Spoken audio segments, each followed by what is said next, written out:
I mean, her damage is a bit more on the side. So will Curtizi be able to handle it well with this slight little buff that he has? I think it's not enough because Eve usually sets up the box, and Lilia is where he excels. She excels in this massive zone control. You set up a box, you're basically going to get bombed to pieces. So this is something that hopefully with JPL, the Mathilda to drag the Eve out of that Eve box and play around that box as well. And the focus of this early game would be to Mathilda, I mean, invading as much as possible, and the Minotaur trying to protect his jungler as much as possible, right? We see Mathilda wanting to always be the irritating, the disruption factor towards the jungler, and we see JPL already going in. Yep, JPL is just hunkering around. No steal for now, so right as of now, Powerful is still safe. Still safe for now. I mean, it's going to be going in. Of course, this is MPL Season 7, Day 2. This is going to be the first matchup on the line. Previous champions, Team Flash, they're going to be going up against Evil in this one. We know the draft. We know exactly what's going on. Who do you think has the biggest favorite going in with just the draft alone? Just the draft alone, I really feel that Evil, they do have the stronger draft going in. I mean, we haven't seen an Eve. We haven't seen a Bruno. Whether Bruno can weather the Roger in the gold lane in a 1v1 situation, because their roamer will not be available to help. Yep, common suspects right now in terms of the emblem, but Wilderness Blessing being brought by Curtizi so that he can rotate towards the side lane, but Twist! Oh, the outplay, Diablo, playing with fire right underneath the tower, takes him off, gets that first blood. I mean, in terms of matchup that you were talking about, we were Evil is favorite in terms of the lineup, but in terms of mechanical skill, Diablo is extremely scary on the Yuzhong. Yep, the reason why Yuzhong was able to take that win against Twist because Arlott doesn't really have a lot of damage in the early game, right? It relies on level 4, it relies, it's a very low-cost utility EXP laner, but JPL stepping forward just a little bit, poking Powerful for now, is still safe. And Diablo in the early game just now, picking up that one. Diablo is going to snowball going through this turtle fight. Yeah, turtle stats coming through as Fredrin is already level 4. Diablo will have his Black Dragon form as well, but in comparison, Twist does not have the final stat. Diablo getting so low, he's going to get bursted. Sayla will pick him off. That's a huge win going into this turtle. The real world manipulation, that's going to be used on the side. Curtsy is going to be stomped, and Carrot wants to go, but who's going to take the turtle? And it looks like Hades is the fast fingers. He's going to get the retribution. The Appraiser's Wrath on top. Powerful gets away. The energy eruption, and Hades gets back in. I'm starting to see why Curtizi picks that Eve. Minotaur goes into Min 1 first, and when once Curtizi sets up the box, yes, he gets knocked up, but you don't deny the box, which means that Sayla, as this Lilia, doesn't dare to step in to basically close the distance to output the damage. So that's basically how Team Flash drafted and won against this turtle fight. I mean, Team Flash, they know what is going on in Evil's head at this point. I mean, Twist not having the final slash, not having the flicker in that fight. But the thing is, Diablo went down in that fight, and still we do have a slight gold advantage from the side of Team Flash. Yep, nothing to scoff at as an Elmo. It's really just equal in terms of that, but we really have to take note that Jason hasn't gotten a kill as of yet. You remember what we talked about, the win con of a Roger is to snowball, but Vanix has been playing safe and not allowing this Roger to snowball by freezing the lane just like that. Exactly, I was just about to bring that up, the 1v1 head-to-head Vanix versus Jasis, and Jasis not finding these early picks here, and we do see the early eagle, it goes in, but Powerful's looking to counter this. Hades backs up, and it looks like Team Flash are going to disengage here. All right, but we do have a 1v1 matchup in the bottom lane right now. We see Vanix getting chunked down extremely low, but I mean, we were going to talk about Jasis just not having this aggressive lead versus Vanix. Yeah, this is the problem right here. If you notice how Jasis literally went all in off the screen, and Vanix was still able to hold. And now with Heart's Claws, it's going to make Jasis give Jasis a lot more difficulty because he's going to regen from every poke that Jasis gives. Yeah, the Brave Assault, locking in Powerful, the real world manipulation, but Powerful, he's going to dash away. JPL gets out of there, he aborts that one. And it looks like Team Flash are going to back off here. Smart move right here by Powerful, using the ultimate because he's immune to CC to get out of the box. But that's one ultimate used before the turtle fight, and that's one massive utility that Team Evil doesn't have going into this one. Yeah, Pretty both huge. teams. Diablo goes in for that. He gets the knock up. He's got Carrot where he wants him. Black Dragon form. He's looking to find the next piece of prey. Powerful looks to be on that list. He's going to go just scurry him away. Hades is going to take a free turtle. Diablo does not care. He's going to go for Powerful. Okay, he does disengage, but Sayla on the backside. Nonetheless, Hades did get the turtle. I mean, Turtle did go the way. 2 turtles already from Team Flash. They are trying to get the momentum, already living in the enemy's jungle at the moment. They got the purple. Because Powerful is losing a lot of jungle pressure. Lost 2 turtles already, and you saw how Diablo just literally throwing his body against Powerful and zoning Powerful away and giving Team Flash that free turtle. And look at that. All advantage has been lost on the bottom lane in this 1v1 matchup. Vanix versus Jace's. Roger's just not having the early game timing. Furious dive, the Appraiser's wrath, but not enough. The final slash, but Close. nonetheless, Twist does go down in the end. Twist eventually falls, but Powerful still might be a collateral. Yeah, I don't think so. I mean, Powerful knows the limits, and this is the Barats, the power. It's just so strong. It's so tanky. It deals with everything. Do you feel that Barats has enough farm to go against Hades coming to this mid game? I mean, coming to this mid game, the third turtle might be coming up, and I don't feel that Powerful has enough farm. I think Powerful as a utility, if you notice how Team Evil is doing, this is basically them going budget, right? But hold on a second. Diablo knocked up 1 versus 3, not gonna happen. Carrot will take him out. Make sure he goes nowhere, but JPL, he's getting a little low. Doesn't he be careful? They're gonna back off for now. Vanix kind of in the front, put a little chip tower on chip damage on that T1, but now they will back off. I find it funny when Hollow, you said a chip damage. I was like, where's the chip? Where's the chip? Where's chip? Eating walk. chips. But okay, let's go back to that. That was a random pick up by Diablo. But let's talk about the question that you asked me earlier just now. Evil, this is basically a very cheap team roster to build. You don't really need a lot of items to make sure this roster works. The only thing that Team Evil hasn't ticked in terms of the win con is giving Jace's dead kills. He's been starved. He's been really pushed down. If you take a look at the bottom lane, Roger has nowhere to farm. And exactly with Vanix picking up the Berserker Fury already at 6 minutes and the third turtle fight, if he comes and pivots into this team fight, he's pathing towards there right now. Oh, the Circle Eagle's so deep. JPL does need to be a little bit careful, knowing the limits, but on the side, we do have Powerful, who's been stuck in the real world manipulation. The Appraiser's Wrath on top of him. They do knock him out. Diablo will take it, but Carrot gets a nice 2-man stun. Diablo back in with a Furious Dive. He's probably going to get bursted in the end. He does go down. Jace's will take it. But Carrot with a stomp on point. Curtsy tried to get away, not able to do so. He used the expended the Flicker. Oh, man. They're going to continue on, but the final slash connects on a 3, and Twist is on point, but Vanix, they don't have the damage. Carrot's looking to do this. Vanix is looking to turn this around, and that's a goal as he knocks out Carrot. Oh my god, this is Jason crazy coming up on from the run. Evil. Man, Holla, this is crazy coming out from Evil and Team Flash. Let's break down that fight very quickly, right? So it's all about Eve setting up the box. This is a utility Eve right now. This is not a damage Eve, right? The damage is mostly done by Vanix and also Diablo. It's crucial for Vanix to join that team fight earlier just now, and JPL setting it all the way up. Carrot coming in a little bit clutch, but a little bit too late because Hades, that wretched button, is too strong. I mean, the retribution coming out at the correct time from the side of Hades. I mean, Vanix joining the team fight at the opportune timing. Did you feel that? I was looking at Vanix's rotation coming through, and I just felt that it might have been slightly slow. I mean, it would have been, but it was just nice to the point where the cooldowns were still on cycle. Yeah, right now Diablo's just taking a lot of punishment from Sayla, but look at the damage from JPL. Man, what is he building? I mean, the win condition for Evil right now, I mean, with that team fight, they looked like they were winning, right? Yeah.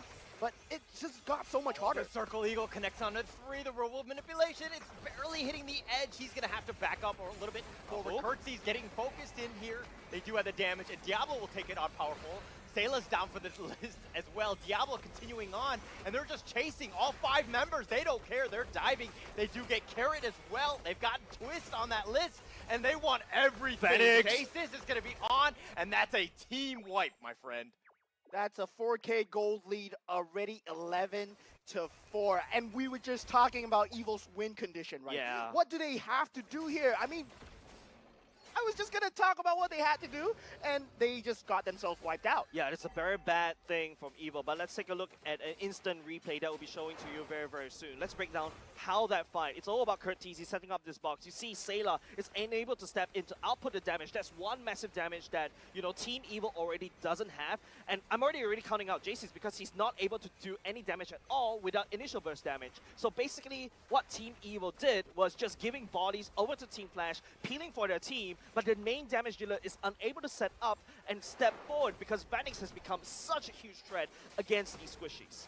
Is play style the question here? Because Jace's was actually doing well in the gold lane. I mean, despite the fact that Vanix is not dead, is 4-0. He was getting the farm. He was getting the items up there. I mean, that is Vanix's signature hero, right? He is well known for this Bruno. He is the inevitable, especially when he has on that Bruno. It's just 4-0-3. He steps forward. He knows the limits and the comforts of Bruno. And currently, JPL in a lot of danger. Usually we do see him in a lot of danger on this Matilda. But looking at his score, it's 0-0-8. He has not been touched even once. Playing it perfectly, right? I think the only difference that I've seen from day 2 and yesterday, Team Flash were emoticon spamming like crazy, right? They were flexing, they were doing that, but now I say that, they're gonna go for the D3, the Black Dragon form, that's gonna be used. The nice little knockup by Carrot though, but they're gonna back off here. They've gotten the T3 mid, and that's a big start to this siege. And with that Oracle and the Sea Albert already picked up from the side of Vanix, that would put a stop in the Minotaur from the side of Team Evil.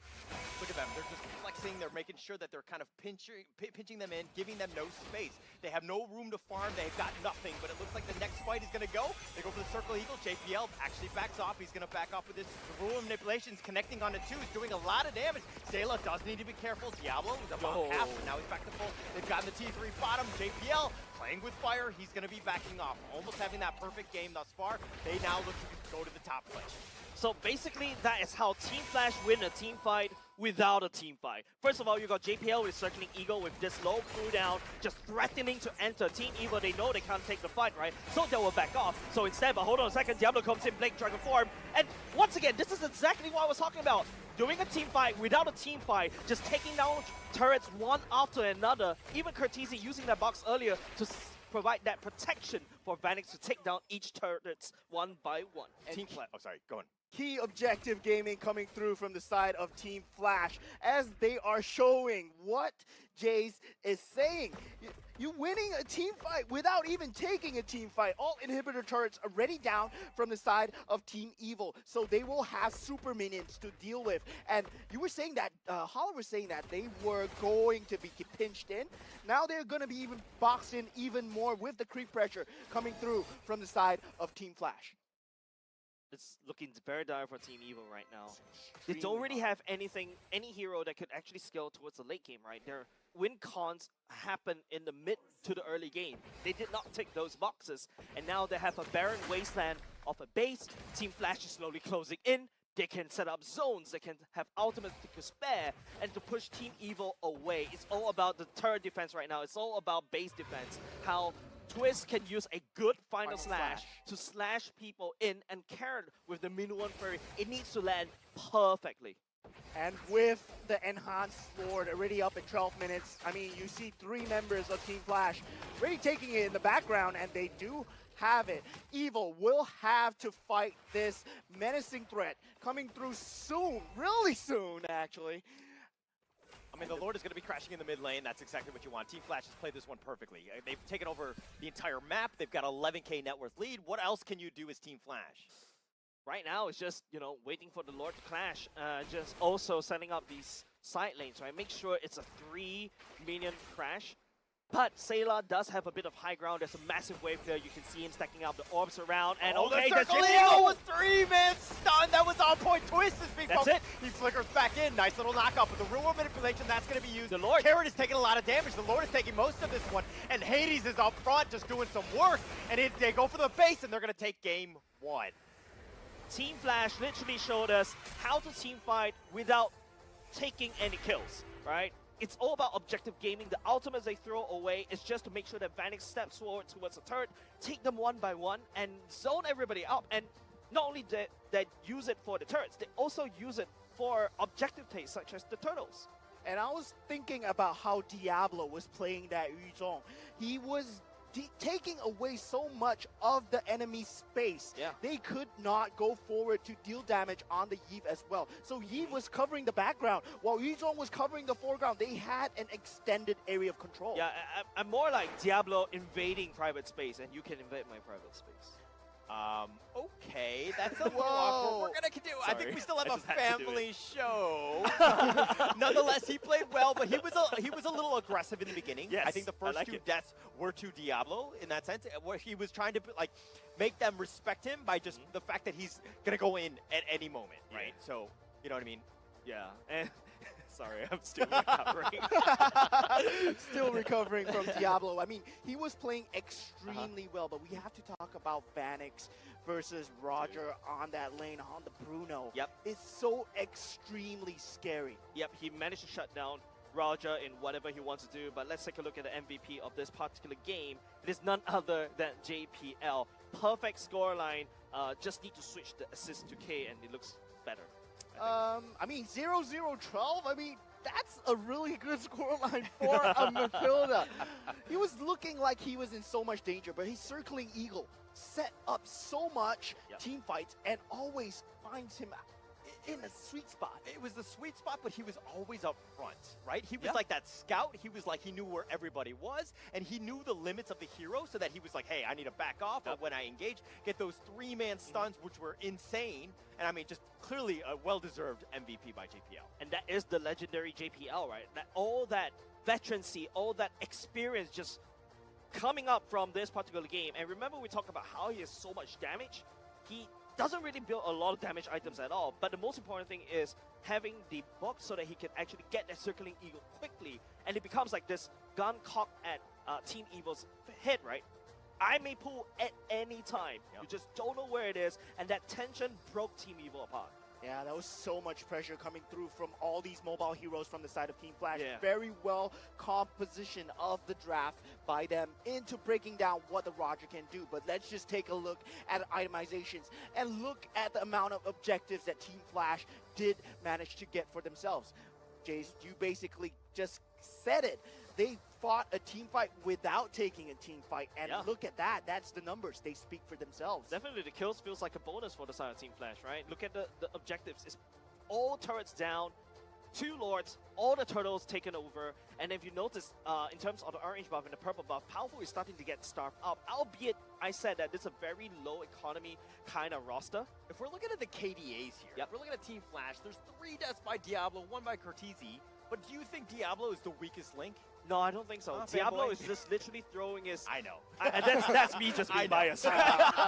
Okay, Diablo's role is to be a threat, to open up and use the Black Dragon form to push Team Evil away. As long as he is able to push Powerful away from the turtle fight, he's doing his job. No cap. And then you just look at the emblems from the side of Team Flash. They have triple quantum charge on, I mean, quantum charge you expect it on the Bruno, but on JPL, on Diablo, do you expect them to go for this quantum charge here? Quantum Charge is really good, especially in the early game. It gives you a lot more chase, and it also scales quite well towards the late game if you want to chase down, for example, very slippy Roger, right? The Quantum Charge allows him to gain that bonus movement speed.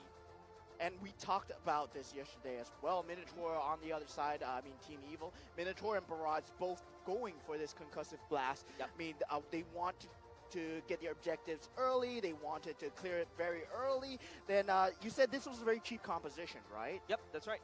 Unfortunately, it's just they don't really have a late game. Now, if you replace Roger with a Claude, there may be a chance for Team Evil to turn this around, because they are unable to snowball in the early game. They go to the late game, it's basically useless, right? Because their power spikes, their main damage, the main time when they're superstars is in the early game, and you're already past that. Yeah, and they were losing from the minute 1, I would say. I mean, it was one of those things where you had the draft in mind. You got to play even more aggressive. You need to ensure that you have yourself a chance by kind of snowballing from that early game. But let's talk a little bit more about the stats here. Look at the damage dealt by Vanix, 121,000. I mean, if you think about what a Bruno is, usually you just farm on the side, and you only fight the important team fights, right? You don't actually want to take too many team fights, but we see Vanix, he has a 73% team fight participation. You compare that to the Roger, who has a 25% team fight participation. Roger, you want to be initiating, you want to be in the thick of things as much as possible, and he just wasn't there. Yeah, it's really unfortunate for the side of Team Evo taking this L. Like what Holler mentioned, they lost at minute 1. Roger wasn't able to do what a Roger should do. And going into the later parts of the game, the Roger, it's really hard for the Roger to recover unless something happened, like a massive 3-kill. And that's when the Roger will come back in the pulse fight. We don't see that during the mid parts of the game. So Jace's was, you talking about 25% kill participation. As the Asian dad here, what do you think that percentage should be in terms of the kill participation? He is an Asian dad. If my child had a 25% score, he would get hit 75 times. I'm just kidding. I'm just throwing it out. There's a Korean right here and there's a Burmese right here. And I'm like, wow, I don't want to be your kids. Of course. I don't think you should have kids. I don't think I should have kids either. But there's something that I wanted to highlight out of the stats today. I mean, Powerful, he has been the sandbag every time for every single game. Yep. But now we will be heading towards our next segment, Off the Desk, with our new Telecaster. Oh. Actually, nope. We're going to go for the MVP first. So let me just break through this one, right? This is like around minute 5. It's already mid-game. And around this late game, if you notice how the Lord and Cartesi setting up this box, I was just waiting for it. Yes, the knockup is there, but it doesn't cancel the Yeeve's ultimate, right? And instead of using the Yeeve's ultimate as a damage tool, it's more of like a utility tool. You shove Sailor away and not allowing him to step into the box because he's afraid of getting stuck. Yeah, I mean, that's really nice. I mean, we talked about the areas of control that Team Flash had, and they had so much areas of control with Diablo in the front and Eve at the back. I mean, Sailor couldn't do anything.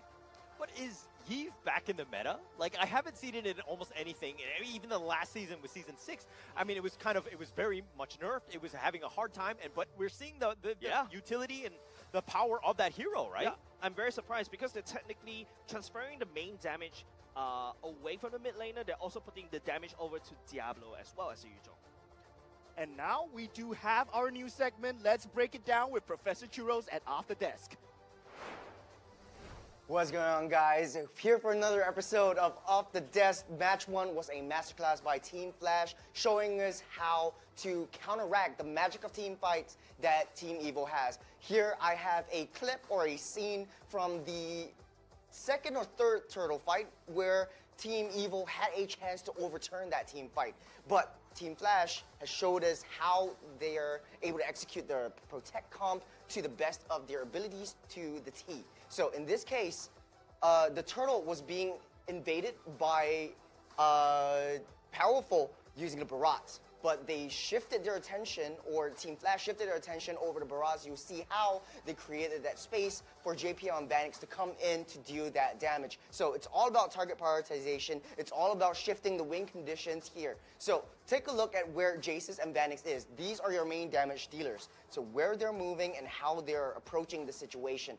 Here you can see Vanix changing the objectives, going for the turret objective, the T1s, but the rest of Team Evo trying to fight for Powerful's life down towards saving Powerful to the best of their abilities, not knowing that Curtese is actually wide open. What they could have done was actually target Curtese, the second damage dealer of the team, and go down towards protecting the rest of the breaking down the rest of the composition from the protect comp that Team Flash has. You see just how after they take down Powerful, Carrot went back to target Curtese. Right now, you will see how the protect comp comes to play. When Vanix was still taking down that turret in the T1, he'll be able to just weave their way through and take out the rest of the team because basically he's just untouched.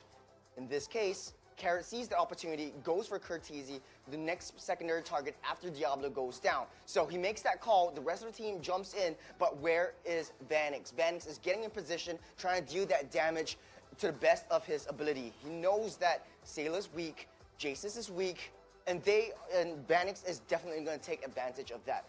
However, Team Evo had the opportunity to take him down just at this moment. Knowing that Cortese is going down by Twist, Jace's could have shifted his attention directly to Vanix. But we'll see how after Cortese has been buying enough time, running away, Vanix and JPL will be able to swap that position. You have that circling eagle trying to change that shifting wing conditions. You have this area of opportunity.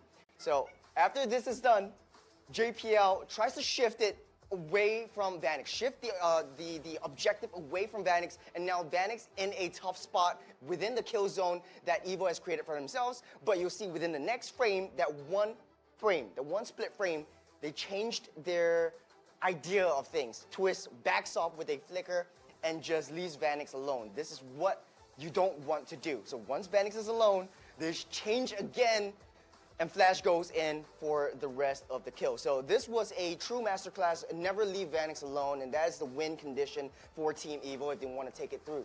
That's it from Professor Churros from Off the Desk in match 1. Excited for match 2. Back to you, boys. Here for a little bit. He said protect com, right? But actually he wanted to say protect the president. Com. Protect. Get down. You remember that, Yes, Holler? yes. I thought that was dead in like season 5. Yeah, it's supposed to be dead, but Well, we'll bring it back. yeah, we'll bring it back once in a while. But hey, thanks Churros for that wonderful analyst.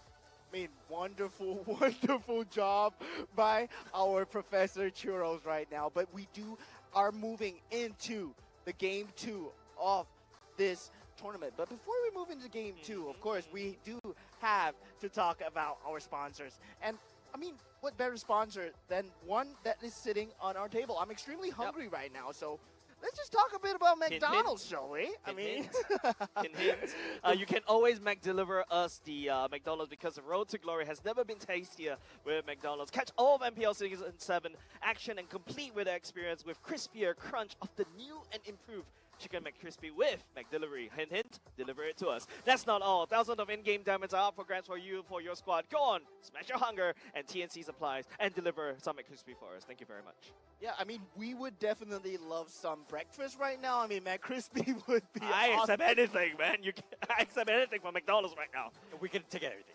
I think, I mean, we'll do that, I'm sure, during the break, but probably after this game, I would think. But are we going to get to a third game, which might prolong the hunger and the fact that we might not be able to get our Yeah, so that's why we need to be delivered down on the desk right here, right Yeah, now. yeah, we can eat and cast. I mean, Yeah. why can't you do that? Yeah, I can talk well with my mouth. Diablo. I think there are table manners and probably things that we should not do on the desk. This is not table. This is a desk. This is a Okay. desk. Okay. Yeah. All right. I stand corrected, my friend. Yeah, sorry, Dad. All right, jokes aside, right now it's just Team Evo going up against Team Flash. And Team Evo shown really bad signs of weakness, but this is normal, right? Because if you take a look at the schedule, they're facing 3 of the hardest teams in the league right here. Namely, yesterday they faced against RSG, Team Flash, and next week, day 1, they're facing Bleed. So expect them to really not looking very strong in this part, but later parts of the tournament, they will look stronger. And Yeah, we're talking about the overarching theme, right? it's right. It's still a best out of 3, and there are only 6 teams that will go through out of these 8 teams, and we do have the drafting phase available for us right now. We have the Harith, of course, being taken out of the equation once again. I mean, Kin just said it yesterday. Truer words have not been said. Just take it out. 80% win rate. He is OP. Okay, controversial thoughts right here, right? I got nothing in between my ears, but controversial thoughts right now. Okay. I feel Harith is counterable. By who? By what? Akai, Martis, anything that could set up space, like even the Barats, that could spin him out. Arlot to push him out of the Zaman Forest. That's how you counter the Harith. So it's kind of surprising, especially in MPL Singapore, we're seeing a very high ban rate on this particular hero. I mean, with the resurgence of Eve, Cough, cough. Zaman's RSG, Force, cough, cough. and Eve, I mean, that would seem like a very particular combo. I mean, yesterday we did see the Loi and the Chip being utilized, so that's going to be another particular combo for the area of control. And Angela, of course, being one of the key highlight bans, the hard guard available almost everywhere. You can just protect a teammate from anywhere across the map as long as your game sense is good enough. And Fredrin being one of the highlighted bans as well, extremely strong as a tank jungler. What do you feel is going to be the final ban going in? We still have a lot of very strong meta heroes in the pool. Alright, I feel like Team Evil, they really need to respect JPL in terms of his presence. Carrot is finding a lot of trouble matching up with JPL. I feel Chip needs to get away because Team Evil, you allow JPL to play that Chip. He's already a menace in your own jungle. You get Chip, you basically have no farm in your jungle anymore after that. Yeah, the thing is, right now, with the ban and drafting patterns that are going in, they will have a Matilda, a Chip, available in the pool if they don't take it out right now. Yeah, I feel like that's what I said. I feel like that Harif is really a wasted slot, right? Now, Chip is so prevalent in this particular meta. You saw it in MPLPH, saw it in Malaysia as well, MPLMY, and now and now Evo will take away Matilda, Team Flash, snap pick the Roger right away.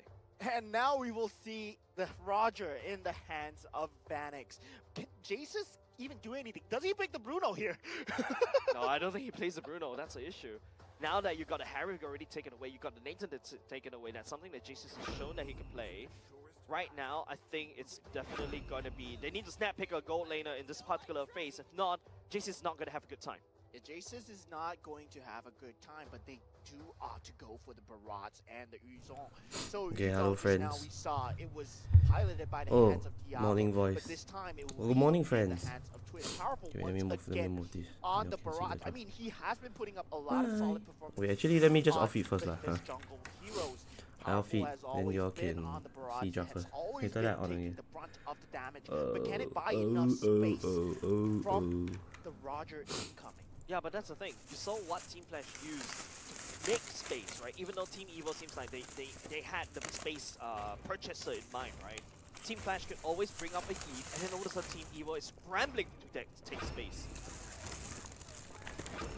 And looks like we had the X-Borg. Yeah, I totally forgot about that. It was available. And the Valentina picked up from the side of Team Flash. We were talking about it. Kurtigi plays a mean, lean Valentina. And X-Borg in the hands of Diablo, most likely? It could also go into the hands of Hades, right? Don't forget the Xbox can be easily flexed into the EXP lane or the jungler, and there you go. That's exactly what I was talking about. Team Evil, knowing that they cannot scale in the early game, they can try to change up the gameplay just a little bit and look to hunker down with the help of Claude towards the late game.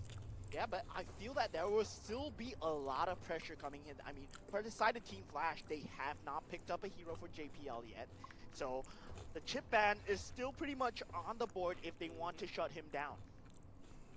Yeah, right now it's just all about the bans. I'm actually, yeah, that's exactly what I was talking about, right? Team Evo needs to select the gold lane, which they did. If not, Team Flash is just gonna limit that gold lane pool even further. Now, maybe Team Evo is going to target a lot more on the, not only just the junglers, but also the roamers as well, because Team Flash hasn't selected one for JPL. But you cannot ban out JPL. He's a very flexible player.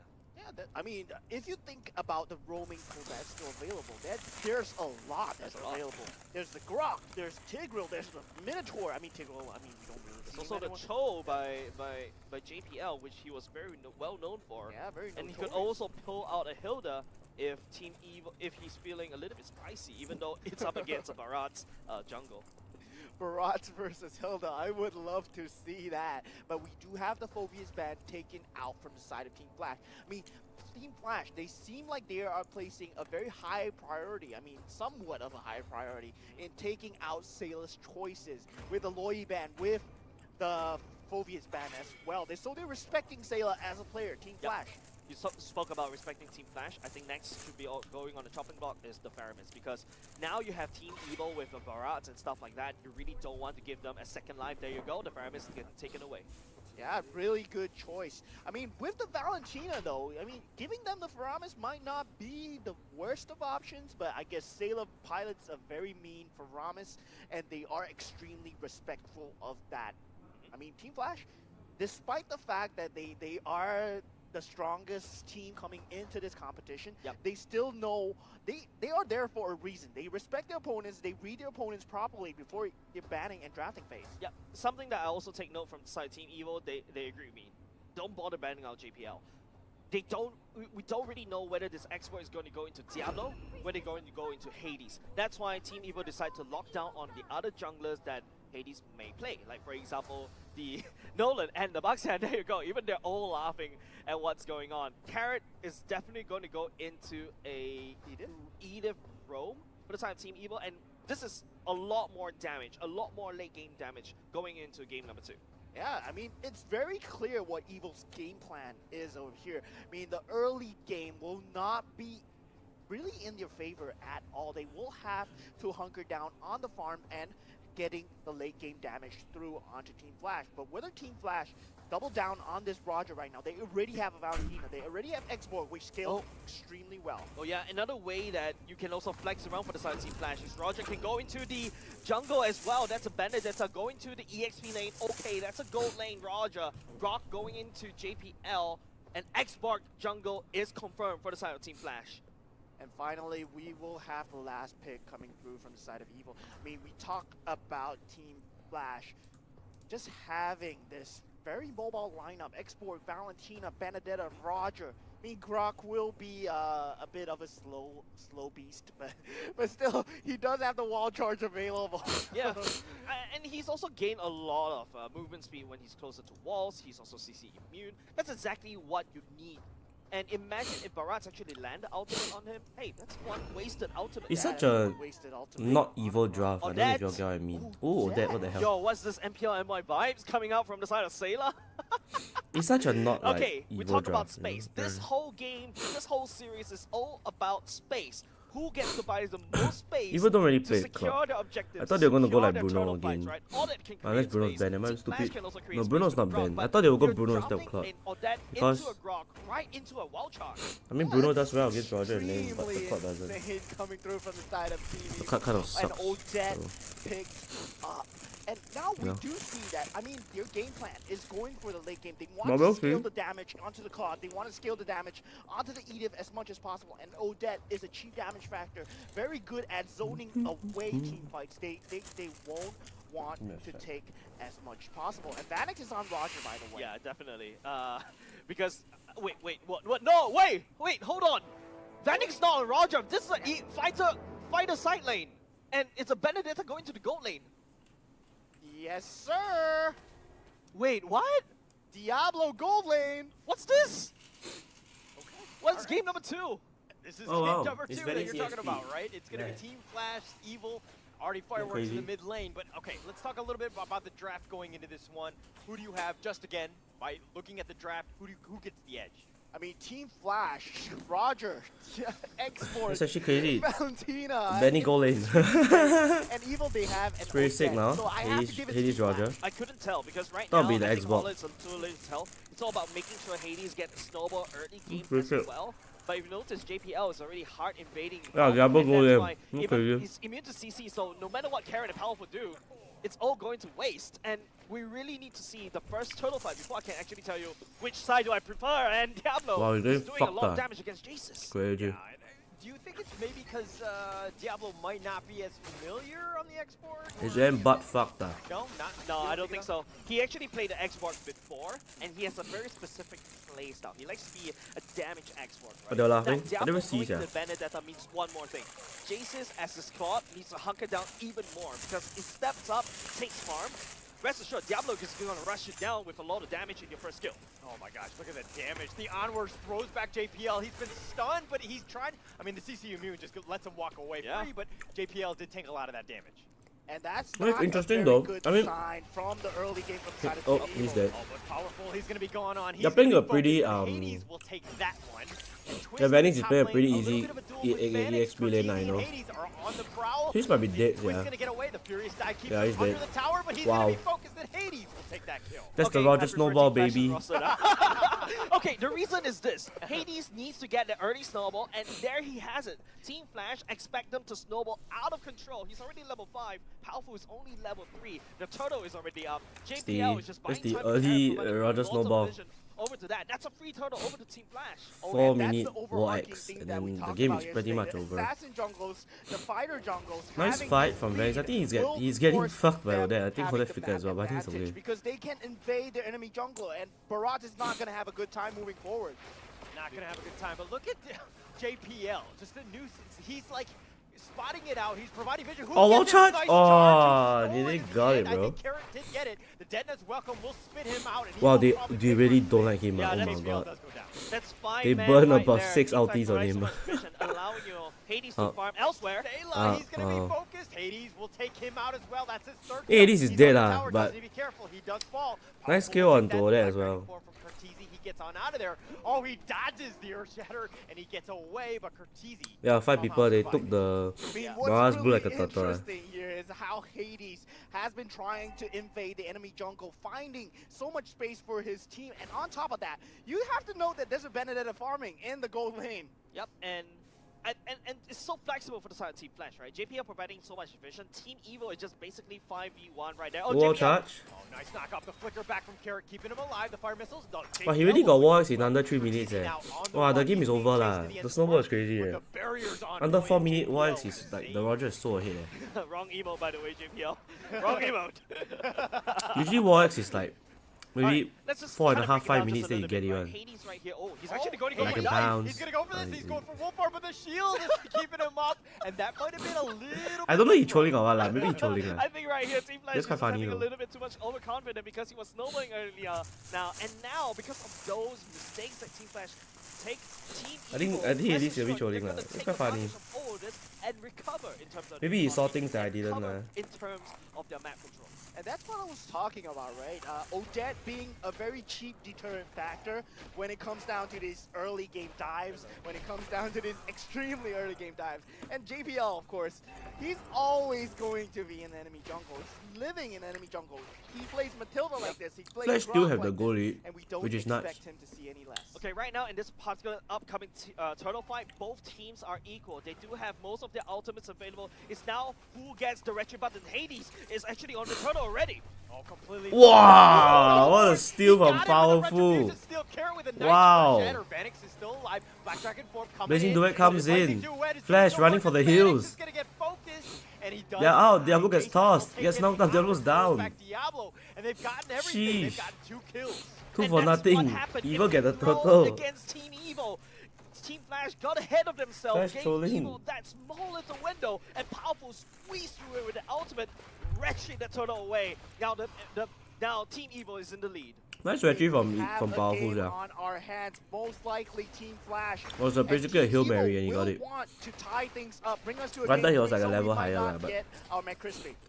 Oh, it wasn't. It was a level Why you lower. making this That's even sound so sad, better. but this is really eating- interesting coming eating up from the Lomai side of Kai. Team Evo, right? Hades as a Roger. Nice you blazing really duet don't from want to be the JCs one as well. initiative. And look at all Did a lot of the damage. AOEs that Team Evo can exert with the help of JCs, with the blazing duet as well. That's also AOE damage. Sayla has AOE damage Nice as well. retry There's so from many Powerful. AOEs that One level creates lower, a he got it. no-go zone for Team Flash to step into the turtle fight. And in terms of range going into the mid game, in terms of range going into the late game, I mean, Evo, they do have the favorite lineup when it comes into the very, very later stages of the game. I mean, Diablo will be able to snipe Jace's potentially, but if Jace's does have enough farm, does have the Wind of Nature up, then he will be able to nullify that damage. Yeah, Powerful retry pro right. Right now, I know Team right. Flash on recovery mode right now. Team Evo stepping a Insane little bit more retry. confident, taking a little bit more space, but it seems like there's still one straight line drawn in the middle of the map. They're looking for any form of picks. Any form of picks is Earth good. Ooh. Shatter's on point. The blazing duet is going to be used, and Curtsy's going for this one. Image back from Jason's keeping him alive. Carrot is alive as well. Powerful's going to be left standing, but it looks like there's going to be a disengage at this point. You know, we lost my You guy can to see eat the one. Team Evo doing the hurt. He's very bad, Team man. Flash, they cannot step on. JPL needs to save the wall charge just to deny Sayla's ultimate, and that's one massive engagement to taken away by Team Well, I'm Cantonese lah, Flash, so taken away Well, my from guy Team is like Flash, a and Team staple Evo is now comfort food. calling the shots. And Team Flash, they really have to prioritize this Odette here because it has been a key deterrent factor in all their initiations. Okay, Hades gets the endless battle at 7 Really minutes. need them I to don't switch think up it's the that bad. priority, Uh, get